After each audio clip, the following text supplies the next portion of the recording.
കലാസ്നേഹികളെ, CPM നാടകവേദിയിലെ തുടർച്ചയായ നാടകങ്ങൾ ലക്ഷക്കണക്കിന് പ്രേക്ഷകരെ ഹഠാത് ആകർഷിച്ചുകൊണ്ട് അരങ്ങ് തകർത്തോടുകയാണ് എന്ന് ഞങ്ങൾക്കറിയാം. ഞങ്ങളെന്ന് പറഞ്ഞാൽ കോൺഗ്രസ് കലാവേദി. ഞങ്ങൾ ഇക്കാര്യത്തിൽ ഈയിടെ അല്പം ഡള്ളായിപ്പോയി. അതിൽ ഞങ്ങൾക്ക് തീർത്താൽ തീരാത്ത മനസ്താപമുണ്ട്. അപ്പോൾ ആ കേടുകളും കുറവുകളും തീർത്തുകൊണ്ട് ഒരു പുതിയ നാടകം എഴുതി സംവിധാനം ചെയ്ത് നിങ്ങളുടെ മുമ്പിൽ അവതരിപ്പിക്കാൻ ഞങ്ങൾ തീരുമാനിച്ചിരിക്കുകയാണ്. ആ നാടകത്തിൻ്റെ ആദ്യ രംഗം, അതിൻ്റെ രചന പൂർത്തിയായി. അതിൻ്റെ പേര് മിഷൻ 2025 എന്നാണ്. ഓർക്കണേ, ഇത് നാടകത്തിൻ്റെ പേരല്ല, ആദ്യ രംഗത്തിൻ്റെ പേരാണ്. അതിൻ്റെ റിഹേഴ്സൽ ഇപ്പോൾ നടന്നുകൊണ്ടിരിക്കുകയാണ്. നിയമസഭാ തിരഞ്ഞെടുപ്പ് ആവുമ്പോഴേക്കും നാടകം പൂർണ്ണതോതിൽ തയ്യാറാക്കി സഹൃദയ സമക്ഷം എത്തിക്കാൻ സാധിക്കുമെന്നാണ് ഞങ്ങൾ കരുതുന്നത്. ഒരു ചെറിയ മുന്നറിയിപ്പുണ്ട്. ഇതിനിടെ ഞങ്ങളുടെ കലാവേദിയുടെ ഉടമസ്ഥതയിൽ എന്തെങ്കിലും മാറ്റം വന്നാൽ ഒരുപക്ഷെ നാടകത്തിൻ്റെ സ്ക്രിപ്റ്റ് ഒന്ന് മാറ്റി എഴുതേണ്ടി വന്നേക്കാം. ആദ്യ രംഗത്തിൻ്റെ ഒരു പശ്ചാത്തല വിവരണമാണ് ഇവിടെ ഉദ്ദേശിക്കുന്നത്. ഒരു വലിയ വിജയാഹ്ലാദം, അതിൻ്റെ ശബ്ദഘോഷവും ആരവങ്ങളും ഒച്ചയുമൊക്കെ അടങ്ങി അങ്ങനെ തീരുന്നിടത്തു നിന്നാണ് നാടകം ആരംഭിക്കുന്നത്. പാർലമെൻറ്റ് തിരഞ്ഞെടുപ്പ് ഞങ്ങളുടെ ഒരു വലിയ വിജയമായിരുന്നു. UDFൻ്റെയും കോൺഗ്രസിൻ്റെയും 18 സീറ്റുകൾ 20-ൽ ലഭിക്കുകയുണ്ടായി. കഴിഞ്ഞ തവണ 19 കിട്ടി. ഇത്തവണ ഒരെണ്ണം താമര കൊണ്ടുപോയി. അതിന് പല കാരണങ്ങളുണ്ട്. അതൊന്നും ഈ നാടകത്തിൽ പരാമർശിക്കാൻ ഉദ്ദേശിക്കുന്നില്ല. എന്തായാലും 18 സീറ്റ് കിട്ടിയത് തന്നെ വലിയ നേട്ടമായിട്ടാണ് ഞങ്ങൾ കരുതുന്നത്. പക്ഷേ ഇതൊന്നും ഞങ്ങളുടെ മികവോ കഴിവോ കൊണ്ടല്ല എന്ന കാര്യത്തിൽ ഞങ്ങൾക്കാർക്കും സംശയവുമില്ല. ഞങ്ങൾക്കറിയാം, ഞങ്ങളുടെ നേതാക്കൾക്കും അറിയാം. ഇത് മറ്റവന്മാരെ സഹിക്കാൻ പറ്റാത്തതുകൊണ്ട് ഞങ്ങൾ കുത്തിയതാ കോൺഗ്രസിനെ കൈപ്പത്തിക്ക് കോണിക്കൊക്കെ. കാരണം എന്തായിരുന്നു അവരുടെ ഒരു കഴിഞ്ഞ 3 വർഷത്തെ ഒരു ഭരണം? ആദ്യ ഭരണം പോട്ടെ, ആദ്യ ഗവൺമെൻറ്റിനെ നമുക്ക് വിട്ടുകളയാം. കഴിഞ്ഞ ഈ 2ാം പിണറായി സർക്കാരിൻ്റെ ആദ്യത്തെ 3 വർഷം ഇനി അവർ പെൻഷൻ തരണ്ട, വിലക്കയറ്റം വന്നോട്ടെ, ഞങ്ങളെ സഹിക്കാം. അതുപോലെ തന്നെ ന്യായവില ഷാപ്പുകളിൽ സാധനങ്ങളില്ല, ന്യായവിലയ്ക്ക് ഭക്ഷ്യപദാർത്ഥങ്ങൾ കിട്ടാനില്ല, ഇതൊക്കെ ഞങ്ങൾ സഹിക്കാം, നാട്ടുകാർ സഹിക്കാം. പക്ഷേ എന്തായിരുന്നു ഇവരുടെ ഒരു അഹങ്കാരം, ധിക്കാരം, ധാർഷ്ട്യം, അഹമ്മതി? അവിടെ വർത്തമാനങ്ങൾ കേട്ടിട്ടില്ലേ? അവരുടെ ഒരു യാത്ര, നവകേരള യാത്ര, രക്ഷാപ്രവർത്തനം, അങ്ങനെ സഹിക്കാൻ വയ്യാത്തത് കൊണ്ട് നാട്ടുകാരെ മാറ്റി കുത്തിയത് കൊണ്ടാണ് ഞങ്ങൾക്ക് ഈ വിജയം കിട്ടിയെന്ന കാര്യത്തിൽ ഞങ്ങൾക്കാർക്കും സംശയമില്ല. ഇനി ഈ സർക്കാർ നന്നാവാൻ തീരുമാനിക്കുന്നു എന്ന് വിചാരിക്കുക, അതിൻ്റെ സാധ്യതകളൊന്നും കാണുന്നില്ല. CPM-ഉം CPI-യും ഒക്കെ നിരന്തരം ചർച്ചകൾ നടത്തുന്നതല്ലാതെ അതിൻ്റെ യഥാർത്ഥ പ്രശ്നത്തിൽ LDF-നുണ്ടായ പരാജയത്തിൻ്റെ സത്യമായ കാര്യത്തിലേക്ക് ചെല്ലാൻ അവരിപ്പോഴും മടിച്ചു നിൽക്കുകയാണ്. അവിടേക്കെത്തിയാൽ അവിടം തിരുത്താൻ തയ്യാറായാൽ ചിലപ്പോൾ ചില ആളുകളൊക്കെ ഒന്ന് മാറി നിൽക്കേണ്ടി വരും. അതിന് തൽക്കാലം തയ്യാറല്ല.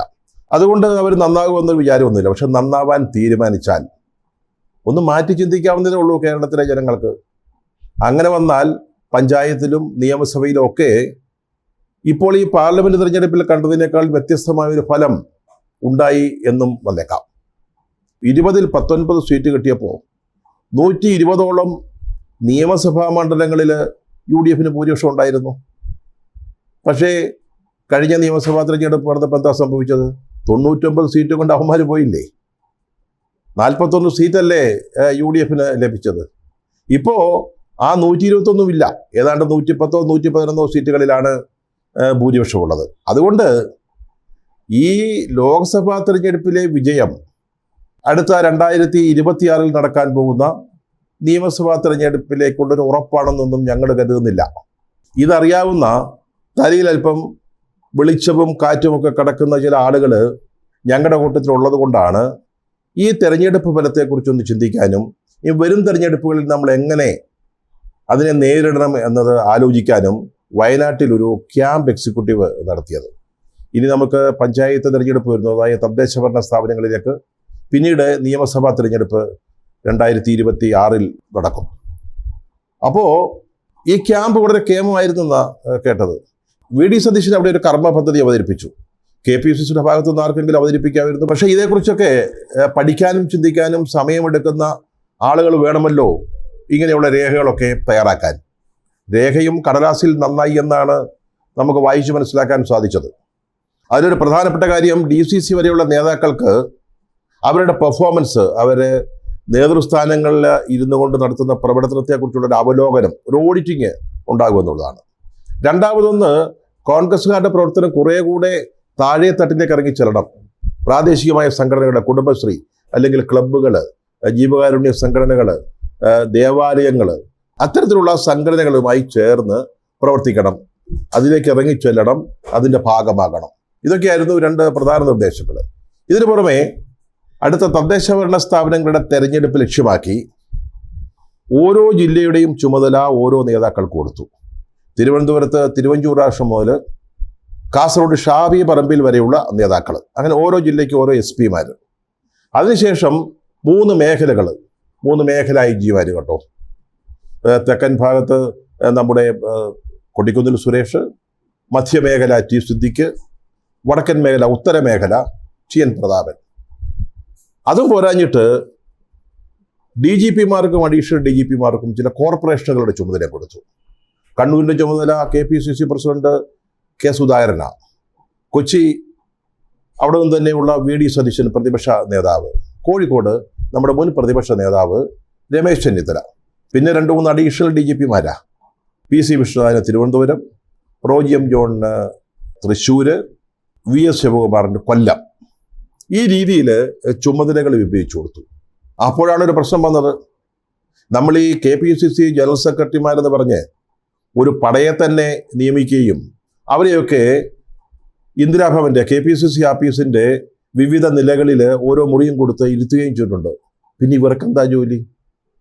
തദ്ദേശ ഭരണ തിരഞ്ഞെടുപ്പ് വരുമ്പോൾ അതിൻ്റെ ചുമതല മറ്റു നേതാക്കൾക്ക് കൊടുത്തു കഴിഞ്ഞാൽ പിന്നെ ഈ KPCC പ്രസിഡന്റുമാരെ കൊണ്ട് എന്താണ് പ്രയോജനം? എന്താ ഓഫീസിൽ ചൊറിയും കുത്തിയിരിക്കാനാണോ? തൊട്ട് പിന്നാലെ മറ്റൊരു പ്രശ്നം വരുന്നു. വയനാട് ക്യാമ്പിലെ തീരുമാനങ്ങൾ ഒരു സർക്കുലറായിട്ട് നമ്മുടെ KPCC പ്രസിഡന്റ് ഇറക്കിയിരുന്നു. ഈ സർക്കുലർ എല്ലാവരും വായിച്ചതാണ്, നേതാക്കളും പ്രവർത്തകരും ഒക്കെ വായിക്കേണ്ടവരൊക്കെ. അതിന് പിന്നാലെ അതിനൊരു വിശദീകരണം എന്നോണം നമ്മുടെ പ്രതിപക്ഷ നേതാവ് VD സതീശൻ അദ്ദേഹത്തിൻ്റെ വാട്സാപ്പ് ഗ്രൂപ്പിൽ ചില നിർദ്ദേശങ്ങൾ ഒരു സർക്കുലറിൻ്റെ സ്വഭാവത്തിൽ പ്രസിദ്ധീകരിച്ചു അല്ലെങ്കിൽ പുറപ്പെടുവിച്ചു. ഇത് വലിയ പ്രശ്നമായി. അതിൽ ഈ വാർഡുകളുടെ പുനർവിഭജനം, കോൺഗ്രസിൻ്റെ വാർഡ് കമ്മിറ്റി തിരഞ്ഞെടുപ്പ്, ഇത്തരത്തിലുള്ള കാര്യങ്ങളാണ് വിവരിച്ചിരുന്നത്, അല്ലെങ്കിൽ ഇതിനെക്കുറിച്ചുള്ള ചില നിർദ്ദേശങ്ങളാണ് നൽകിയിരുന്നത്. ഇതോടെ കടന്നൽക്കൂട് ഇളകി. ഈ കടന്നൽക്കൂട് ഇളകിയത് ആ രംഗങ്ങളൊക്കെ നമ്മൾ ഈ നാടകത്തിൽ ചിത്രീകരിക്കുന്നത് ഗ്രാഫിക്സ് സങ്കേതങ്ങൾ ഉപയോഗിച്ചായിരിക്കും. എന്തായാലും ഈ കടന്നലുകൾ അങ്ങനെ ഇളകി. പ്രതിപക്ഷ നേതാവ് KPCCയുടെ അധികാരത്തിലേക്ക് കടന്നുകയറ്റം നടത്തിയിരിക്കുന്നു. KPCC ജനറൽ സെക്രട്ടറിമാരെ വെറും നോക്കുകുത്തികളാക്കുന്നു. ഒരേ പൂരം. ഈ കടന്നുകയറ്റം സമ്മതിച്ചു കൊടുക്കാൻ പാടില്ല. ആരവിടെ പിടിച്ചുകെട്ടവനെ? ഈ കടന്നലുകൾ ഇങ്ങനെ ഇളകി പറന്നതോടെ ഇത് സതുദ്ദേശത്തിൽ ചെയ്തതാണെന്നും KPCCയുടെയോ KPCC പ്രസിഡന്റിൻ്റെയോ അധികാരത്തിലോ അവകാശത്തിലോ കൈകടത്താൻ യാതൊരു ഉദ്ദേശവുമില്ലെന്നും പ്രതിപക്ഷ നേതാവിൻ്റെ ഓഫീസ് സംസ്ഥാപരാധം പറഞ്ഞതാ. പക്ഷെ അതൊന്നും കടന്നലുകൾക്ക് ഒട്ടും അംഗീകരിക്കാൻ പറ്റുന്നതായിരുന്നില്ല. വാസ്തവത്തിൽ സംഭവിച്ചത് എന്താണെന്ന് ചോദിച്ചാൽ KPCC പ്രസിഡന്റിൻ്റെ ഓഫീസുണ്ടല്ലോ, അദ്ദേഹവുമായി ബന്ധപ്പെട്ട് നിൽക്കുന്ന ആളുകൾ, അവിടെ ഈ കാര്യനിർവഹണം സംബന്ധിച്ച കാര്യങ്ങളിൽ എക്സിക്യൂഷൻ അതിൽ വേണ്ടത്ര ഒരു വേഗതയില്ല. പല കാര്യങ്ങളും അത് ഓർത്തു ചെയ്യാറില്ല, ആലോചിച്ച് അത്തരം കാര്യങ്ങൾ നിർവഹിക്കാറില്ല. അങ്ങനെ ഒരു പരാതിയുണ്ട്. അത് മനസ്സിൽ കണ്ടുകൊണ്ടാവണം സതീശൻ കാഞ്ഞ മോനാണല്ലോ, നല്ല ബുദ്ധിയുണ്ടല്ലോ. അപ്പം ഇത് മനസ്സിലാക്കിക്കൊണ്ട് അദ്ദേഹത്തിൻ്റെ വാട്സാപ്പ് ഗ്രൂപ്പ് വഴി ഇതെങ്ങനെയെങ്കിലും നടത്തിയെടുക്കുക എന്ന ഉദ്ദേശത്തോടു കൂടി ഇട്ടതായിരിക്കണം ഈ സർക്കുലർ എന്നാണ് ഞാൻ വിശ്വസിക്കുന്നത്. എന്തായാലും വലിയ പ്രശ്നമായി. അതായത് ഇതിൻ്റെ പിന്നാലെ വ്യാഴാഴ്ച രാത്രി ഭാരവാഹികളുടെ ഒരു യോഗം ചേരാൻ തീരുമാനിച്ചു. പ്രസിഡന്റ് ഡൽഹിയിലാണ്, അദ്ദേഹം അവിടെ നിന്ന് ഓൺലൈനിലാണ് ചേരുന്നത്. എന്നാൽ മറ്റേ കക്ഷിയെ വിളിക്കണ്ട എന്ന് നിർദ്ദേശം പോയി. മറ്റേ കക്ഷി എന്ന് പറഞ്ഞാൽ സതീശൻ. അദ്ദേഹത്തെ സാധാരണ ഇത്തരം ഭാരവാഹികളുടെ യോഗത്തിന് ക്ഷണിക്കുന്നതാണ്. പക്ഷേ ഇവിടേക്ക് വിളിച്ചാലേ അദ്ദേഹം സംസാരിച്ച് കാര്യങ്ങൾ അദ്ദേഹത്തിൻ്റെ വഴിക്ക് കൊണ്ടുപോകും എന്നറിയാം. അതുകൊണ്ട് ഓൻ വേണ്ട, ഈ യോഗത്തിന് വരണ്ട എന്ന് തീരുമാനിച്ചു. യോഗം ചേർന്നു. പക്ഷേ പകല് കണ്ട മൂച്ചൊന്നും ഈ യോഗത്തിൽ പ്രകടമായില്ല. പകല് വലിയ ഹൈപ്പുണ്ടാക്കുമായിരുന്നു ചില ആളുകൾ. ഇത് സമാന്തര പ്രവർത്തനമാണ്. സമാന്തരമായി നീങ്ങാൻ KPCCക്കും KPCC പ്രസിഡന്റിനും സമാന്തരമായിട്ട് നീങ്ങാൻ ആരെയും അനുവദിക്കില്ല എന്നുള്ള വീരസ്യം പറച്ചിലൊക്കെ ഉണ്ടായെങ്കിലും യോഗത്തിൽ അതൊന്നും അത്ര പ്രകടമായില്ല. അത് ഈ മല പോലെ വന്നത് എലി പോലെ പോയി എന്നാണ് കേട്ടത്. അതിൻ്റെ വിശദാംശങ്ങളിലേക്ക് കടക്കുന്നില്ല, കാരണം കഥയുടെ പരിണാമഗുപ്തി നിലനിർത്തണമല്ലോ. അതുകൊണ്ട് അത് അടുത്ത രംഗത്തിൽ നമുക്ക് വിശദമായിട്ട് പ്രതിപാദിക്കാം. ധീരരായ 2 യുവ KPCC ജനറൽ സെക്രട്ടറിമാരാണ് ഈ പ്രതിപക്ഷ നേതാവിൻ്റെ ഈ കടന്നുകയറ്റം പോലുള്ള കാര്യങ്ങൾക്ക് പ്രതിരോധം തീർത്തതെന്നാണ് പത്രങ്ങളിൽ വായിക്കാൻ സാധിച്ചത്. ഒന്ന് പഴകുളം മധു, മറ്റൊന്ന് MM നസീർ. ഇവർ തക്ക സമയത്ത് ഇടപെട്ടു. അതുമാത്രമല്ല, കോൺഗ്രസിൻ്റെ തനത് പാരമ്പര്യം അവർ ഇക്കാര്യത്തിലും പുലർത്തുകയും നിലനിർത്തുകയും ചെയ്തു എന്നും പറയേണ്ടിയിരിക്കുന്നു. കാരണം എന്തായാലും ഞങ്ങൾ നന്നാവാൻ പോകുന്നില്ല, അതാണല്ലോ കോൺഗ്രസിൻ്റെ ഒരു സ്ഥായിയായ നയം. അതിൽ അടിയുറച്ചു നിന്നുകൊണ്ടാണ് അവർ കരിക്കുളം നീക്കിയത്. അതിനെ തുടർന്നാണ് ഈ പാതിരായോഗം ചേർന്നത്. അങ്ങനെ ഒരുപക്ഷെ പ്രതിപക്ഷ നേതാവിൻ്റെ പിടിയിൽ ആയി പോകാമായിരുന്ന ചില കാര്യങ്ങൾ അവർ തിരിച്ചു പിടിച്ചു എന്ന് വേണം തൽക്കാലം പറയാൻ. ഒന്ന് പറയാം, നന്നാകാൻ തീരുമാനിച്ചിട്ടില്ല എന്ന കേന്ദ്ര ബിന്ദുവിൽ ഉറച്ചു നിന്നുകൊണ്ടാവും നാടകത്തിൻ്റെ അടുത്ത രംഗങ്ങളും പുരോഗമിക്കുക. നടീനടന്മാരിൽ മാറ്റം വന്നേക്കാം. നേരത്തെ ഞങ്ങൾ അവതരിപ്പിച്ചിരുന്ന നാടകങ്ങളിലെ നടീനടന്മാർ ഇപ്പോൾ ഇതിനകത്ത് ഉണ്ടാവണമെന്നില്ല. ചിലരൊക്കെ ഞങ്ങളെ നിലനിർത്തുകയും ചെയ്യും. പക്ഷേ അതിൻ്റെ അടിസ്ഥാനപരമായ കഥാതന്തു എന്ന് പറയുന്നത് പാർട്ടിയല്ല വലുത്, സംസ്ഥാനമല്ല വലുത്, മറിച്ച് വ്യക്തികളും ഗ്രൂപ്പുകളുമാണ് എന്നുള്ളതായിരിക്കും. ആ സന്ദേശം ഞങ്ങൾ നാടകത്തിൽ ഉടനീളം ഉയർത്തിപ്പിടിക്കുകയും ചെയ്യും. 2ാം രംഗത്തിൻ്റെ രചന നടന്നുകൊണ്ടിരിക്കുകയാണ്. 325 കോടിയും പഞ്ചായത്തും എന്നാണ് അതിന് തൽക്കാലം വിട്ടിരിക്കുന്ന ശീർഷകം. ഞങ്ങൾ ഈ എല്ലാ വാർഡുകളിൽ നിന്നും 1.5 ലക്ഷം രൂപ വീതം പിരിക്കാൻ തീരുമാനിച്ചിരിക്കുക. അതേതാണ്ട് ഒരു 325 കോടിയോളം വരും. അടുത്ത രംഗത്തിൻ്റെ കഥാബീജം അതായിരിക്കും.